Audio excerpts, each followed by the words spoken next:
السلام علیکم ناظرین، میں ہوں ناصر داوڑ۔ اس وقت میں موجود ہوں پشاور میں جے یو آئی کی جو صوبائی سیکریٹریٹ ہے، یہاں موجود ہوں میں، اور یہاں پر جو جے یو آئی کے کارکن ہیں آزادی مارچ میں شریک ہونے کے لیے مختلف گاڑیوں میں مختلف اضلاع سے مختلف پشاور کے علاقوں سے لوگوں کا آمد کا جو سلسلہ ہے وہ شروع ہے، اور 2 سے 3 بجے تک کا جو جنوبی اضلاع کے جلوس ہے وہ رہبر کمیٹی کے جو چیئرمین ہیں اکرم خان دورانی صاحب، اس کی قیادت میں آ رہے ہیں، تقریباً پہنچیں گے، جس میں جو جنوبی اضلاع ہیں اور ساتھ جو قبائلی اضلاع ہیں اس علاقے کے وہ بھی ہو جائیں گے، اور جو باجاوڑ اور مومند اور خیبر کے جو اضلاع ہیں قبائلی اضلاع،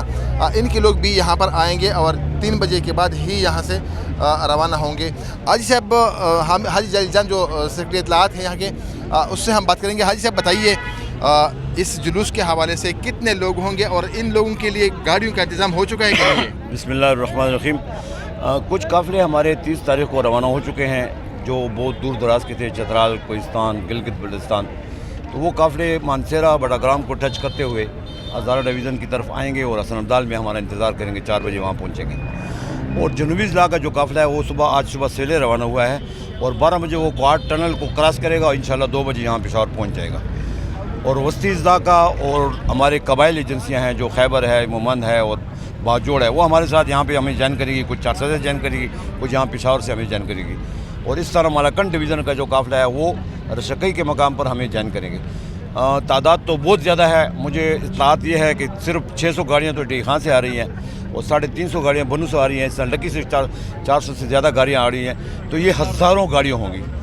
تو جہاں تک گاڑیوں کا تعلق ہے، ہمیں ہنگو سے اس وقت یہ شکایت مل رہی ہے کہ ہنگو کے لوگ سڑکوں پہ آ چکے ہیں، ٹرانسپورٹر نے ڈی سی کے حکم پر گاڑیاں نہیں دی ہیں، ڈی پی او تو کہہ رہا ہے کہ ہماری مجبوریاں ہیں۔ یہاں ہمارے پشاور میں بھی مسائل تھے، پشاور کے ڈی سی نے بھی ہمیں کہا کہ اب بھی ہے کہ پشاور کے ڈی سی کہہ رہا ہے کہ ہمیں اوپر سے آرڈر ہے کہ گاڑیاں مت دو۔ تو اس حوالے سے میں سمجھتا ہوں کہ ہائی کورٹ نے ایک ڈیسیجن دے دیا ہے کہ ان کے راستے میں رکاوٹیں نہ پیدا کی جائیں، تو یہ کیوں کنڈم آف کورٹ کر رہے ہیں؟ تو کم از کم ان کو احساس ہونا چاہیے کہ ہم پرامن لوگ ہیں، ہم نے کراچی سے لاہور تک اور لاہور سے پھر اسلام آباد تک سفر طے کیا ہے، کتنا پرامن طریقے سے طے کیا ہے۔ اگر گاڑیوں کا مسئلہ پیدا ہو گیا، ہم نے کل دیکھا جنوبی وزیرستان سے لوگ نکل رہے تھے، ان کی ساتھ بھی یہی مسئلہ ہے اور وہ لوگ پیدل نکلے ہیں، جی جی جی، تو یہاں سے بھی پیدل جانے کے لیے لوگ تیار ہیں؟ کچھ موٹر سائیکل لیں گے اور کچھ پیدل جائیں گے۔ ہمیں سمجھ نہیں آ رہی کہ یہ پیدل قریب پہنچیں گے کیسے، تو ہم نے کچھ لوگوں کو یہ کہا کہ آپ اپنے اپنے طریقے سے پرائیویٹ گاڑیوں سے بیٹھ کر چلے جائیں۔ کچھ لوگ ہمارے چلے بھی گئے ہیں، جن لوگوں کو گاڑیوں کا مسئلہ تھا رات کو، اور کچھ رات کو یہاں بھی آئے تھے، سینکڑوں کی تعداد میں تھے، انہوں نے پرائیویٹ گاڑیوں میں بیٹھ کر ٹکٹ خرید کر چلے گئے ہیں وہ۔ تو کچھ گاڑیاں یہاں ہمیں ہائر بھی کی ہوئی ہیں اپنے اپنے وارڈوں سے، اپنے اپنے یونین کونسلوں سے، اپنے اپنے پی کے سے، تو وہ گاڑیاں ابھی آ رہی ہیں، انشاءاللہ ہم نکلیں گے۔ اور جو یہ بتائیے کہ ان لوگوں کو گاڑیوں کو جو پیمنٹ کون کرے گا؟ یو سی کونسل کے مختلف لوگ ہیں۔ دیکھیں جی، ہمارا سسٹم یہ ہے کہ ہم نے پی کے کا امیر جو ہے وہ اس کے باقاعدہ انہوں نے لسٹ بنائی ہے، ان سے چندہ لیا ہے، ایک طرف کا کرایہ ہم نے ان سے لیا ہے، ایک طرف کا جتنا بھی بنتا ہے، 500 بنتا ہے، 400 بنتا ہے، 800 بنتا ہے، دیا ہے، اور ان کی سپرویژن میں سب کچھ ہو رہا ہے۔ اور یو سی کا امیر اور پی کے کا امیر وہ اپنی گاڑیوں کا ذمہ وار ہے۔ یہ بتائیے، ان لوگوں کو کہا گیا ہے کتنے دن کا کہا گیا ہے، کتنے جوڑ کپڑے، کتنے مطلب امکان کتنا ہے؟ ہماری جو ہدایات تھی، ہم نے 24 نکات پر مشتمل جو ہدایت نامہ جاری کیا تھا، تو ہم نے ان کو کم از کم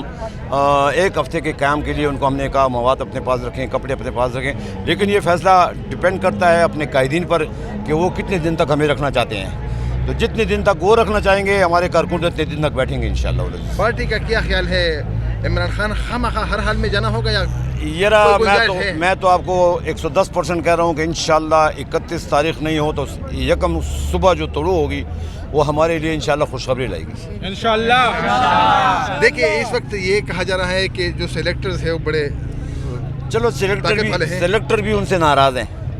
ناراض ہو چکے ہیں۔ بس نظر سے آ رہا ہے کہ وہ جو اس وقت نااہلی کا ثبوت جو دے رہا ہے، تو سلیکٹر تو بڑے سنجیدہ لوگ ہیں نا،